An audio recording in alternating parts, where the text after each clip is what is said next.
In this installment of Washington Legal Foundation's Legally Brief video series, we'll hear from Horace Cooper, legal scholar, media pundit, fellow with the Institute for Liberty, and former counsel to the Honorable Dick Armey. Mr. Cooper will discuss the latest developments in Marshall versus Marshall, the infamous Anna Nicole Smith case, and the legal wrangling that has gotten us to this point.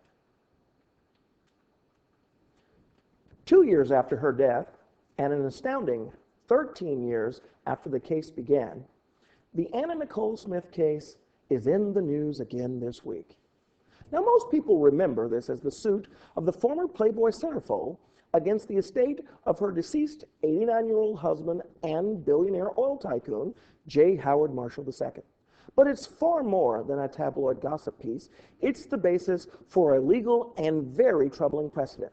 Last week, Smith's legal team, specifically Howard K. Stern, the executor of her estate, submitted documents to the United States Supreme Court asking Associate Justice Kennedy, who oversees the Ninth Circuit, to overturn orders blocking their case in the Ninth Circuit Court of Appeals. Having failed to get these orders overturned in California, the team claimed that there was an emergency, and they've gone straight to the top.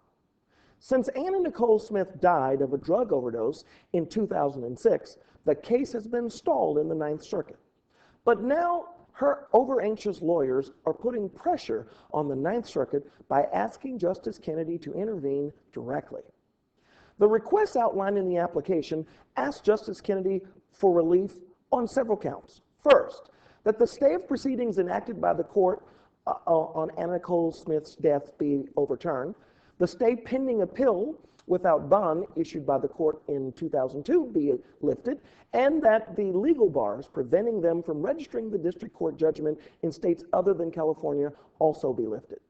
However, the bar for this kind of request is very high. For Justice Kennedy to grant the motion, the litigants are going to have to show a likelihood that after all of the arguments are presented on both sides, their case would prevail on the merits. Given the evidence, however, the Ninth Circuit is extremely unlikely to rule in their favor, and therefore neither will the Supreme Court. Firstly, the bankruptcy court should never have agreed to take jurisdiction of this lawsuit. Second, because the Texas probate ruling was final before the federal district court ever issued its ruling, the Texas decision should have been given legal authority over any succeeding ones. And thirdly, under no circumstances should the California court have ruled on this case without allowing the witnesses and the mountains of documentary evidence which were critical in the Texas case in order to establish Marshall's intent over what to do about his estate. Win, lose, or draw, meritless cases like these ultimately crowd out other deserving cases. They rack up hundreds of thousands, if not millions, in legal fees, and they set an attractive precedent for future abuse. For those of you unfamiliar with the case, I'll give you a quick background on the case's trip from Texas to California to Washington, D.C., and now back to California. This case began in a Texas probate court. It started with Smith's claim that her late husband had verbally promised her a portion of his estate. After looking at Marshall's written estate plan, his diaries, and listening to numerous witnesses, the jury concluded that he had never intended to leave Smith any part of his fortune, and certainly no more than the millions in jewels, gifts, and houses that he'd given her while he was alive. Unwilling to accept that outcome and the facts associated with it, Smith's legal team went looking for another court which might take their side. And before the Texas probate ruling could even be finalized, they had managed to get jurisdiction in a California federal bankruptcy court.